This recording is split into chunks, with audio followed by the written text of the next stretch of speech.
Bonjour à tous. Ça fait plaisir d'être avec vous aujourd'hui par cette belle journée. Je vais préparer un petit PowerPoint, 10 minutes, c'est vite passé. Il y a beaucoup à dire. Donc, j'ai une présentation là, que j'ai préparée. Je vais demander la possibilité de partager l'écran.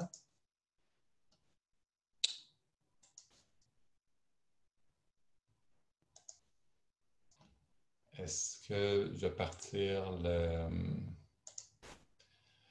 Est-ce que c'est bon? Est-ce que tout le monde voit le... Ah, excellent, merveilleux.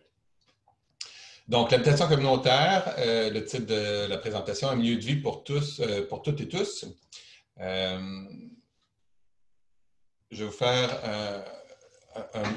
un petit résumé de ce qui va suivre dans les 10 prochaines minutes. Donc, un rappel sur c'est quoi le logement communautaire comme réponse adaptée aux besoins. On a pris un exemple de milieu de vie intégré et à partir duquel on identifie quelles sont les différentes conditions de succès et d'autres exemples de projets inspirants rapidement et pour finir avec les perspectives. Donc, le logement communautaire, rapide rappel, on a donc le logement social, le logement privé. Dans la grande famille du logement social, on retrouve le logement communautaire et le logement public, ce qu'on connaît tous sous forme des fameux HLM, principalement, habitation à loyer modique. Dans le logement communautaire, donc, les coopératives d'habitation et également des organismes non lucratifs en habitation. Donc, Bâtir son quartier a pu réaliser plus de 14 000 unités d'habitation en habitation communautaire. L'exemple que je souhaite partager avec vous aujourd'hui, c'est les habitations Loggia Pélican, situées à Rosemont. Vous allez comprendre l'intérêt de ce projet-là. Donc, situé en face du parc Pélican, d'où Loggia Pélican, pas très loin de la rue Masson et de la rue Molson également. Qu'est-ce qui distingue Loggia Pélican? On a souhaité répondre à différents types de besoins. Donc, d'une part, il y a du logement pour personnes âgées, donc l'équivalent d'une résidence pour personnes âgées, 108 logements. On a également une soixantaine de logements pour des personnes autonomes, 50 ans et plus, mais pour des personnes qui ne souhaitent pas nécessairement accéder aux services de la résidence pour personnes âgées, bien que c'est un seul et unique bâtiment sans distinction à savoir quelle est la résidence et quels sont les logements pour personnes autonomes. Et une troisième dimension dans ce bâtiment-là, on a pu intégrer 10 logements pour des personnes ayant des enjeux plus importants au niveau de la mobilité et qui a besoin d'adaptation au niveau du logement, mais également un soutien en logement pour s'assurer de pouvoir être autonome au quotidien. Donc, d'où l'idée de répondre à différents besoins variés, des besoins évolutifs en même temps, et le tout là, de manière intégrée. On a donc des services alimentaires sur place dans le cadre de la résidence pour personnes âgées, de l'animation, également de la surveillance dispensée par Loggia Pélican, donc le propriétaire, l'organisme à but non lucratif, le propriétaire et gestionnaire de cet immeuble. Et pour les fameux 10 logements pour personnes à grande mobilité réduite, on a un partenariat avec Habitation Pignon-sur-Roue qui assure les services d'aide à domicile.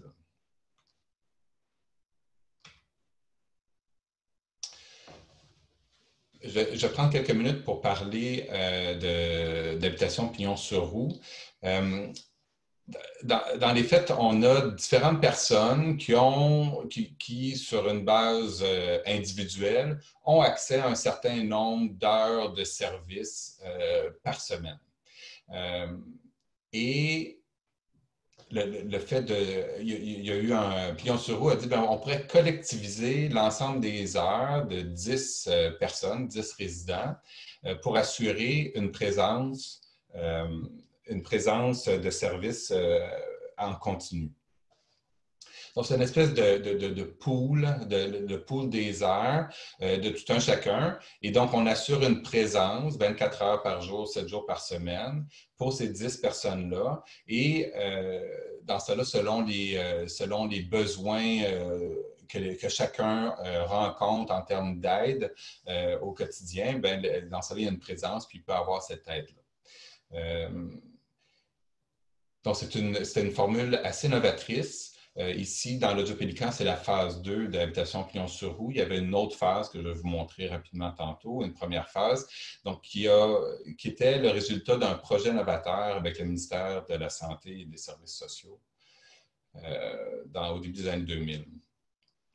Donc, ici, on avait un porteur, l'Audio Pélican, qui était très attentif aux besoins, des différents besoins de la communauté.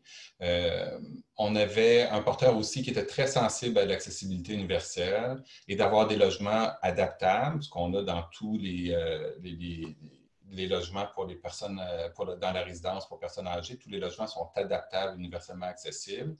Et en plus, on a les fameux 10 logements qui ont pu faire l'objet de l'adaptation spécifique en fonction des besoins des 10 locataires. C'était clair que dans les conditions de succès de ce projet-là, d'avoir un porteur comme l'Audio Pélican, c'est un élément incontournable. On est à Rosemont. Rosemont est quand même se démarque par une concertation locale très active avec des partenaires locaux.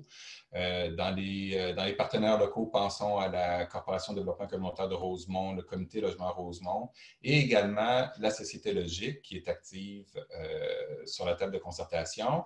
Donc, Société Logique, un organisme voué à l'accessibilité universelle et donc qui était en mesure d'apporter son expertise dans la réalisation de ce projet-là, entre autres. Un concepteur sensibilisé, donc on peut avoir l'objectif de faire un projet qui vise à intégrer des personnes avec des enjeux de mobilité, de faire du logement adapté pour ces personnes-là, mais c'est clair que le porteur du projet doit s'entourer de concepteurs qui, eux autres, ont la sensibilisation, la sensibilité et ils ont également le savoir-faire. Donc, on parle entre autres à l'architecte, on pense aussi aux autres professionnels qui peuvent avoir à intervenir dans la conception et la réalisation du projet. Un autre élément dans les conditions de succès, c'est un programme de financement qui permet ce type d'intervention-là. Donc, de quel type d'intervention on parle ici? On parle de la possibilité de créer du logement pour personnes âgées avec des espaces communs, avec une cuisine. On parle aussi de logements universellement accessibles, adaptables, comme j'ai mentionné plus tôt. On parle pour les personnes à plus grande mobilité réduite. Si on veut pouvoir installer, faire des adaptations plus importantes, pensons à un lève-personne, donc des aménagements plus sophistiqués qui demandent des investissements additionnels, qu'on ait accès à un programme de financement qui puisse aider à la réalisation de ces adaptations-là. Finalement, une application de différents partenaires, donc des subventions, comme je l'ai dit, à l'adaptation des logements, et également du financement pour les services d'aide à domicile. Évidemment, il y a tout un enjeu au niveau des services. Et dans le cas de Habitation Pignon-sur-Roue, il y a des subventions qui ont pu être accordées, des ententes qui ont pu être signées avec Pignon-sur-Roue et le milieu de la service santé et sociaux.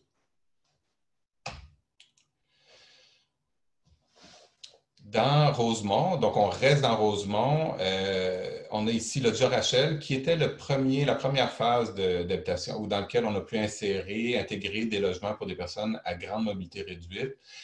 Donc, encore une fois, on parle de 10 logements qui sont principalement au rez-de-chaussée de mon souvenir. On a également, toujours à Rosemont, avec les habitations Lodja. Lodja Bellechasse, ici, c'est avec la Société de sclérose en plaques. Donc, il y a une dizaine de logements qui sont réservés pour des ménages dont un membre souffre de la sclérose en plaques. Donc, encore une fois, une priorité qui est mise de l'avant parce que, veut pas, on a un logement, l'ancien hôpital Bellechasse est universellement accessible, avec également, il a été réalisé dans le cadre d'un programme, le programme Axiologie Québec, qui permet de faire des adaptations des logements en fonction des besoins spécifiques de personnes avec des enjeux de mobilité. Donc, où en sommes-nous par rapport, donc ça fait rapidement, ça permet de voir là, des exemples d'habitat en habitation communautaire. Où en sommes-nous aujourd'hui dans ces projets dits alternatifs ou novateurs, entre qu'ils l'étaient à l'époque? De manière générale, la Cité québécoise, ce qu'on voit, vise à améliorer les aménagements et les services destinés aux personnes aux prises à des enjeux de mobilité. Récemment, en 2018 d'ailleurs, tantôt j'entendais parler quelqu'un qui intervenait par rapport à l'importance du code de construction puis de modifier ce code-là. Le code a été modifié en 2018, donc une modification assez récente qui vise à s'assurer qu'en cas de construction neuve ou de rénovation importante, il y ait des aménagements qui soient faits pour l'accessibilité des personnes à mobilité réduite dans les logements.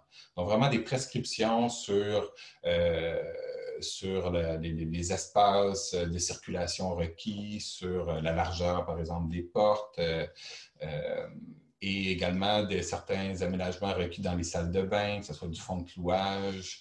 Donc, un ensemble de prescriptions pour permettre à ce que les logements soient visitables pour des personnes ayant des enjeux de mobilité, mais également que les logements puissent être adaptés dans le temps en fonction des besoins évolutifs des occupants. Donc ça, c'est intéressant parce que c'est sur l'ensemble du cadre bâti au Québec. Donc, on peut penser qu'au fil des ans, les nouvelles constructions et également les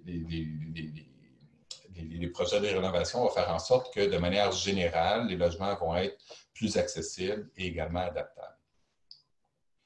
Paradoxalement, le contexte a évolué de manière à ce que ça rend plus complexe la réalisation des projets collectifs novateurs. Donc, dans les projets que je vous ai montrés, que ce soit le Job Pélican ou le Job Bellechasse ou le Job Rachel, aujourd'hui, malheureusement, on est confronté avec la difficulté de réaliser, de reproduire ces projets novateurs-là. Je vous explique pourquoi, mais entre parenthèses, Habitation Pignon-sur-Roue voulait faire une phase 3, toujours à Rosemont. Donc, il y a un projet sur le site Angus, là, il y a des nouveaux projets d'habitation communautaire qui vont voir le jour. Et on souhaitait pouvoir faire une phase 3 avec Habitation Pignon-sur-Roue. Et malheureusement, ils ont dû décliner vu les difficultés de pouvoir réaliser un projet semblable à la phase 1 ou la phase 2 qui s'est réalisée dans le Job Pélican. Quelles sont les difficultés? Bien, il y en a deux. La première, c'est au niveau justement du code du bâtiment. Et c'est d'où toute l'idée, toute l'importance que j'amène ici, hein, le paradoxe. Donc, le code du bâtiment, aujourd'hui, stipule que possiblement, si on fait un projet visant l'aménagement, l'intégration des personnes à grande mobilité réduite avec des services de soutien, eh bien, on se retrouverait dans la section B3 du code. Donc, ce n'est pas à retenir, mais c'est une section spécifique qui a des exigences additionnelles. Et principalement, l'exigence additionnelle, c'est la question de la surveillance 24 heures par jour, 7 jours par semaine. Et donc, en simple, si on voulait reproduire, par exemple, le Job Pélican avec les 10 logements d'habitation Pignon-sur-Roue, on aurait l'obligation d'avoir une surveillance 24h/7. C'est-à-dire une surveillance, pas des personnes qui sont présentes, qui peuvent venir pour aider les autres, mais vraiment une personne dédiée à la sécurité incendie. Donc, c'est un coût additionnel assez important, multiplié 24 heures par jour, 7 jours par semaine, 365 jours par année. C'est un budget qui dépasse les 250 000 $ aujourd'hui. Donc, ce n'est pas rien. Ça a un impact majeur. Pour 10 logements, cet impact-là n'est pas viable. Ce n'est pas possible. Et pourquoi on se retrouve dans cette section-là, dans cette section B3? C'est le code prescrit que si un logement dans lequel il y a des personnes qui doivent bénéficier d'un support 24 heures par jour, 7 jours par semaine, mais dans ce cas-là, on tombe dans cette section-là. Par contre, la même personne qui se retrouve dans un bâtiment collectif, une tour d'habitation, un multilogement, et qui fait faire des adaptations dans son logement et qui reçoit de l'aide à domicile à différents moments de la journée, et bien dans ce temps-là, on n'est pas dans le B3, la personne est autonome et est en mesure il n'y a pas d'enjeu de surveillance 24h/7. Jean-Pascal? Oui. Pour vous avertir qu'il ne reste plus qu'une minute. Parfait, j'arrive à la fin. Donc, l'impact, on imagine, à partir du moment qu'on doit avoir une surveillance 24h/7, l'impact est majeur.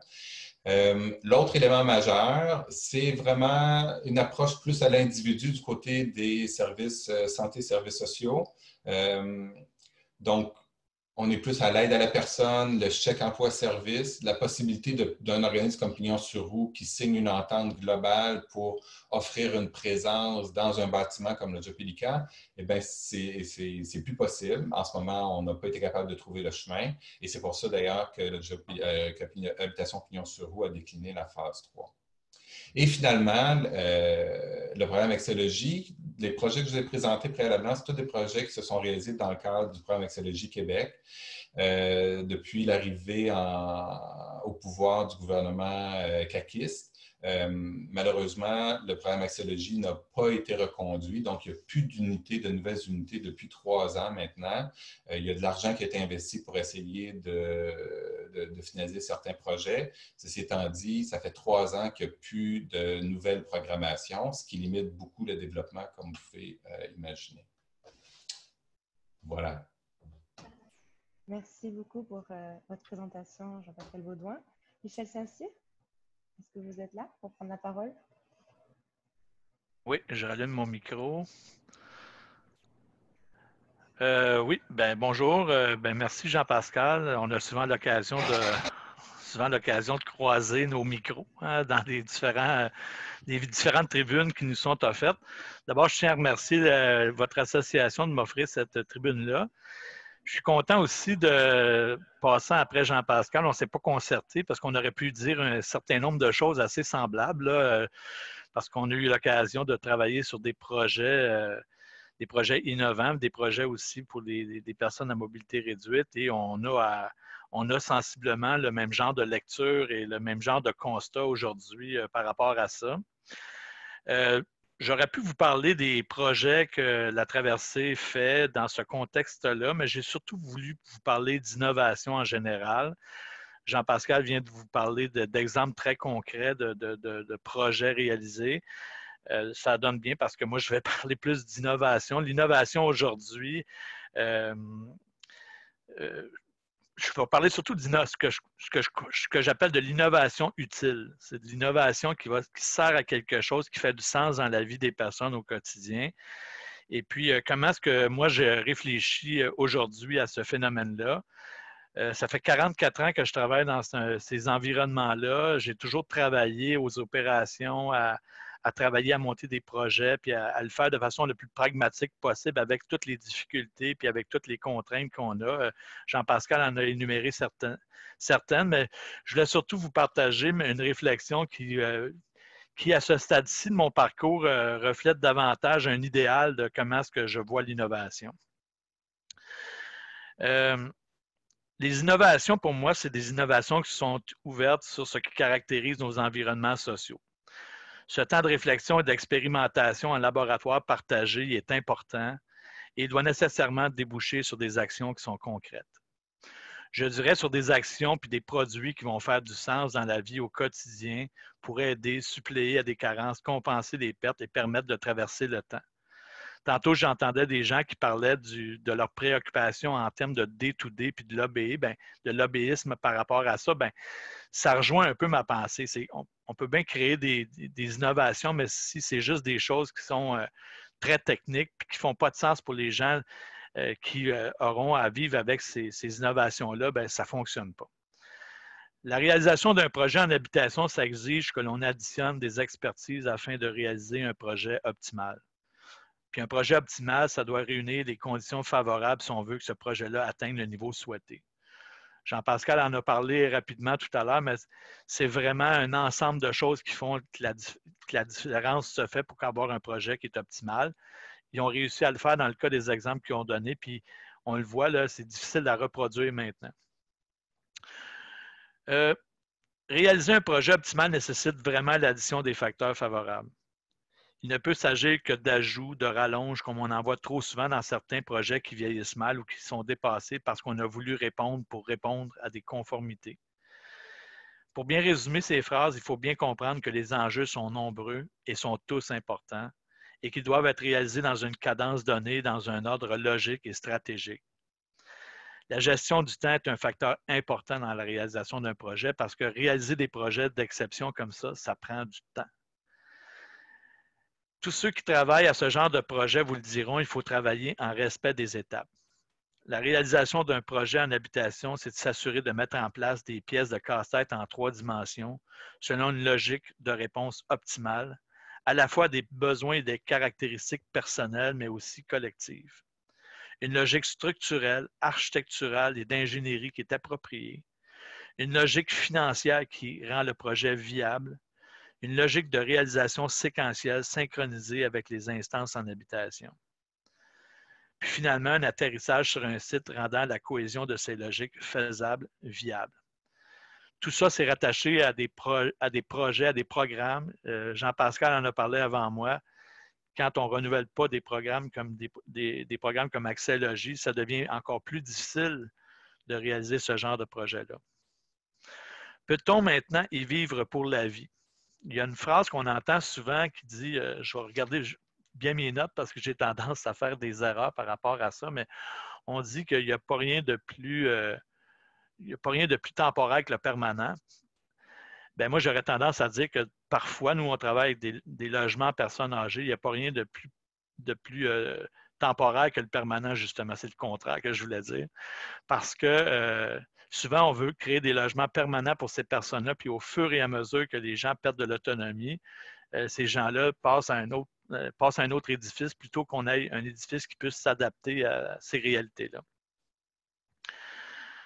Si on y ajoute des ingrédients comme par exemple des caractéristiques physiques hors programme ou des innovations technologiques, il faut réunir des composantes qui ne parlent pas toujours le même langage, qui n'ont pas les mêmes agendas, qui ne produisent pas au même rythme et qui ne s'articulent pas toujours avec le train en marche. Ce que je veux dire, c'est que quand on travaille avec des gens au niveau de la technologie, au niveau de l'innovation, au niveau des aménagements physiques, ces gens-là, ils n'ont pas toujours le langage que nous autres, on est habitués de travailler dans nos comités de charge de projet. Il faut s'adapter à ça. Eux, ils n'ont pas les mêmes agendas. Ils travaillent souvent sur des délais plus lents en recherche. Ils sont des fois plus loin que nous autres dans la réflexion, mais sont au niveau de l'émission des produits, ça prend plus de temps. Puis des fois, ça ne concorde pas avec le fait que nous, on arrive dans nos séquences de réalisation de projet. C'est pour ça que je parle de train en marche. À la traversée, nos expériences avec le milieu de l'hébergement et la mise en place d'équipements ou de particularités nous a rapidement confrontés avec l'ajout d'une couche dans les canevas de réalisation.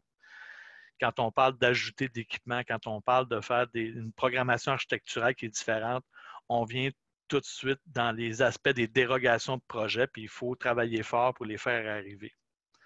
Sortir des normes habituelles, financer les installations, réaliser un produit intelligent, c'est une discipline en soi.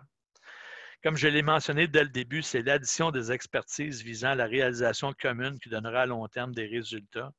Ça inclut les lobbies des groupes qui doivent participer à ces discussions-là. Il faut entendre les gens parce que les gens ont une expertise que nous, on n'a pas. Moi, je travaille depuis des années avec des groupes qui ont des besoins différents. Nous, on part avec ces listes d'épiceries-là, puis on dit comment est-ce qu'on peut faire arriver ça pour faire un projet que d'allure. Moi, je ne suis pas un chercheur, je ne suis pas un spécialiste en innovation. Je suis un gars qui est débrouillard. Fait que j'essaie de faire arriver les choses dans ce temps-là. Michel Saint-Cyr, il vous Oui. reste 1 minute. Bon, OK. Je vais passer rapidement au niveau de tout ce qui est l'aspect de, quand on parle de domotique, on sait que qu'est-ce qu'on nous vend actuellement, c'est plus des trucs qui gèrent la gestion des éclairages, du chauffage, des systèmes de sécurité, etc. Je ne veux pas banaliser ça, mais il faut aller vers d'autres trajectoires. Il faut dépasser la conformité puis développer des environnements capables de s'adapter ou qui favorisent et aident l'adaptation des personnes en évitant l'obsolescence et l'incapacité à répondre à des besoins croissants. On a l'intelligence de penser le logement pour y vivre sa vie. Organisons la vie et nos environnements, pas uniquement comme des plug and play, mais aussi comme des lieux transformables face aux besoins, face à l'évolution technique. Nous avons besoin que ces penseurs-là soient là dès le moment où on commence à penser les projets, et non pas un seul projet. Il faut qu'ils soient là pour nous aider pour l'ensemble des projets. L'importance de la recherche et le développement n'est pas à écarter, même si les organisations concentrent leurs efforts de professionnalisation sur des fonctions comme les ressources humaines, la gestion financière, etc. Il y aurait beaucoup de choses à dire. J'ai participé à un stage en Suède, je suis très rapidement là-dessus, qui nous a donné beaucoup de sources d'inspiration tant qu'à ces normes technologiques-là, puis toute la pensée habitationnelle. Je pense qu'on peut s'inspirer de ce genre de pratiques-là. Eux, ils intégraient d'emblée ça dans leurs ressources de base et non pas comme des options qu'on ajoutait. L'innovation naît de la réflexion et de l'incubation nécessaire en amont des projets. Penser les solutions en amont, autant le dispositif technique que l'articulation avec le fabricant, autant l'intégration physique du produit que son intégration à un programme de financement. Penser les solutions et les actualiser concrètement avant la conceptualisation. Allons chercher cette matière grise pour oxygéner notre volonté d'innover et travaillons à organiser cette articulation nécessaire pour mieux servir. Voilà, j'ai terminé. Moi, j'arrive avec celle qui a l'expérience de terrain. Après les deux conférenciers, j'imagine que vous avez du terrain aussi. Mais moi, mon expérience à moi au niveau du logement coopératif, ça a été effectivement d'être d'abord et avant tout une membre fondatrice d'une coopérative qui s'appelle Station 1. Et l'avantage d'être handicapé et d'être membre fondateur dans une coopérative, quand tu pars un projet de coopérative, c'est que tu arrives avec toute ton expertise personnelle, puis avec les expertises des autres aussi, parce que, bon, je suis habitée par toute l'expérience que j'ai acquérie sur le terrain. Donc, quand je me suis impliquée dans ce projet-là, la première chose qui m'a préoccupée, c'est effectivement qu'est-ce qu'on voulait dire par des unités accessibles et adaptables. Donc, l'accessibilité universelle d'un logement, ça veut dire quoi selon les critères d'accès logis, tout ce qu'on a nommé tantôt qui est très technique. Et là, j'ai réalisé qu'effectivement, que malgré tout, il semblait y avoir certaines lacunes, certains manques d'ouverture. Il y avait encore des options. Je regardais les plans, mais je disais, mais il y a encore beaucoup d'obstacles pour les fauteuils dans ces logements-là, dont les 4,5. Si je résume ici, on est 74 logements. On est là-dessus, il y a 14 unités accessibles et adaptables. C'est là la terminologie qui est intéressante. Et évidemment, on a un ascenseur, étant donné qu'on est... on a comme plus de 20% on a 20% des logements qui sont AU, donc accessibles. Ce que ça voulait dire pour moi, c'était effectivement de faire en sorte que même moi, mon logement soit habitable, soit confortable, et un peu comme le monsieur précédemment disait, que je puisse y vivre de façon à ce que quand j'ai un besoin qui va arriver par rapport à ma condition, je vais pouvoir arriver à obtenir, arriver à cet objectif-là. Et je pense qu'en tout cas, moi, dans cette démarche-là, j'y suis parvenue. C'est pour ça que j'insiste beaucoup moi, sur l'implication des personnes handicapées dans ces projets-là, qu'elles prennent une place. Ça va être mon dernier point là, dans ma présentation.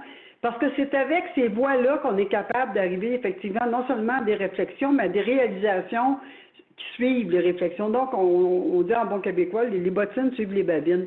C'était pas mal ça, moi, qui me semblait important dans cette démarche-là. Puis par la suite, je me suis prolongée dans mon expertise avec la FICHIM pour effectivement amener l'AU, l'accessibilité universelle, là.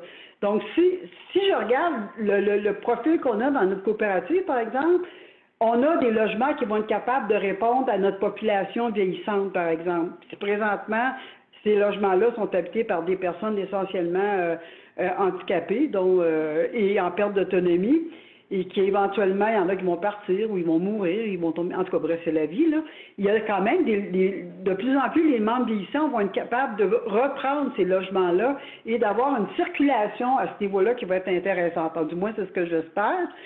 Qui va arriver. Et dans le comité des aînés qu'on a mis en place en dernier, c'est un des points qui revient souvent en coopérative, c'est un des défis, c'est comment faire en sorte que les gens qui sont dans les coopératives moins neuves puissent quand même garder leur milieu de vie puis leur habitation. Ça reste un défi, un enjeu important dans les coopératives. Parce qu'effectivement, il y a du vieux bâti, puis il y a du nouveau bâti. Il y a du bâti qui a été acheté puis qui est devenu du coopératif au début des coopératives d'habitation. Présentement, on a plus des projets nouveaux, donc avec des accès logis. Bon, là, on sait que ça aussi, c'est en discussion. Le logement reste toujours un grand défi. Mais pour les personnes en situation de handicap ou en perte d'autonomie, moi, je pense que la coopérative, en termes de communauté, du fait qu'on est une propriété collective, du fait que ça nous permet aussi d'avoir une très grande autonomie dans la décision de notre bâti, de l'endroit où on vit, peut être un avantage extrêmement important aussi pour des personnes handicapées parce qu'il y a des personnes en perte d'autonomie, parce qu'on peut prendre la parole, on peut être dans un comité, on peut apporter, en tout cas moi c'est ce que j'ai fait, là, d'avoir apporté le plus possible à ma coopérative une vision qui va faire que tout le monde est vraiment inclus, parce que c'est le principe de la coopérative, c'est une des grandes valeurs, c'est l'inclusion. Et moi, je suis assez fière de ça, en tout cas après 10 ans, là, de dire, ouais, on est arrivé quand même à un point où on a des familles qui ont des enfants handicapés, mais qui sont aussi qui ont des déficiences intellectuelles. On a des personnes âgées qui sont dans ce milieu-là et qui arrivent très, très bien à s'y intégrer. Et il y a les personnes handicapées aussi qui sont aussi impliquées dans des comités et qui sont inclus puis qui trouvent beaucoup de plaisir parce que là, ils se rendent compte qu'ils peuvent parler avec tout le monde. Et on ne sent plus cette différence-là de séparer les groupes. En tout cas, moi, dans ma coop, là, c'est plus là. On sent plus cette espèce de besoin de justifier, d'expliquer. Des fois, il faut revenir à l'éducation, il faut réajuster des choses, mais c'est plus le gros bagage du début où il faut tout prendre de A à Z. Et de porter ces projets-là, pour moi, et c'est la raison pour laquelle je reste à la FECHIM, que je suis si intense aussi dans mes interventions, puis si présente, c'est que je pense que la coopérative, même si c'est encore en tout cas un milieu de vie où on ne semble pas vouloir investir présentement au niveau du logement social, ça m'apparaît une grande erreur parce qu'il y a beaucoup d'éducation puis beaucoup de prise en charge. Et à partir de là, peut-être, évidemment, développer un lobby communautaire qui ferait qu'on pourrait arriver effectivement où on arrive. En tout cas, il y a quand même des choses qui sont réalisées là, avec le communautaire qui sont des belles réussites. Mais il faudrait reprendre ce défi-là. Fait que les enjeux de l'avenir de la coopérative, puis c'est la population vieillissante, c'est l'inclusion du monde, c'est de vivre en groupe, de vivre ensemble, d'avoir le sentiment qu'on appartient vraiment à une communauté, donc l'appartenance, d'être dans un milieu, un quartier dans lequel on se reconnaît, même s'il y a des obstacles, on essaie de passer à travers en sensibilisant les commerçants, par exemple. Ça se fait beaucoup ici dans le quartier de la Maisonneuve, Porte-à-Coop est dans ce quartier-là. Donc, rien n'est gagné, puis rien ne sera jamais fini. Moi, je pense qu'il y a toujours des choses à travailler. Mais je crois profondément, moi, qu'à travers de toute l'expérience que j'ai eue dans le communautaire, que le milieu de vie en coop d'habitation m'a permis de concilier toutes ces expériences-là, tout ce cheminement-là. Puis, effectivement, un peu comme on disait tantôt, les gens qui ne peuvent pas avoir du 24-24 de service, si on regarde ça, là, je reviens un peu, je fais du coq à l'âne, mais on dirait que le temps me presse. Il y a les gens ici qui sont en coop, on les services communautaires au niveau des repas, on les services communautaires au niveau de l'accompagnement. La COVID, ça a donné des jumelages extraordinaires entre les membres qui se continuent, des amitiés. Moi, j'observe ça avec beaucoup d'optimisme. En tout cas, je trouve ça extrêmement positif parce que ça marche. L'huile de coude humain n'a pas sous-estimé, c'est très puissant. La solidarité et la coopération, c'est extrêmement puissant, puis je pense que c'est que par ça que l'humanité va pouvoir survivre, incluant toutes les formes d'humanité et toutes les formes de vie. Mais sur ça, en tout cas, je ne sais pas si j'ai complété mon temps, si je le dépasse ou s'il m'en reste. Mais j'encourage beaucoup les personnes en tout cas qui ont le goût de maintenir une autonomie, personnes handicapées particulièrement, et de vivre quelque chose d'inclusif, effectivement, de pousser une pointe vers les coopératives d'habitation. Puis à la FECHIM, il y a des formations pour ça. Il y a des ateliers où on explique c'est quoi vivre en coopérative. On s'est doté d'une banque de requérants, de gens qui veulent s'appliquer dans des coopératives avec des logements AU. Donc, il y en a un guide qui s'est fait aussi pour aider les coopératives à se retrouver dans l'accessibilité universelle qui va prochainement être bonifié avec des capsules pour comment adapter un logement sans passer par des gros programmes comme PAD ou les SAD, où les gens peuvent être autonomes, même en coopérative, avec un petit peu d'outils et un petit peu de connaissances. Donc, ces capsules-là vont être très accessibles. Donc, pour moi, Ça m'apparaît extrêmement important que l'habitation soit quelque chose d'inclusif, de communautaire, de démocratique aussi, et où tout le monde, tous et tous, on peut prendre la parole, puis participer aussi à des instances comme bâtir son quartier, la traversée, en fait, être présent partout. Une coopérative, ça peut vraiment, à cause de son modèle, arriver à concilier tout ça. Fait que c'est mon grand champ de la coop. Puis j'y crois et je m'investis, je vais encore continuer à m'investir à la FICHIM tant que les membres voudront de moi et sur le CA pour faire avancer toute cette belle communauté-là.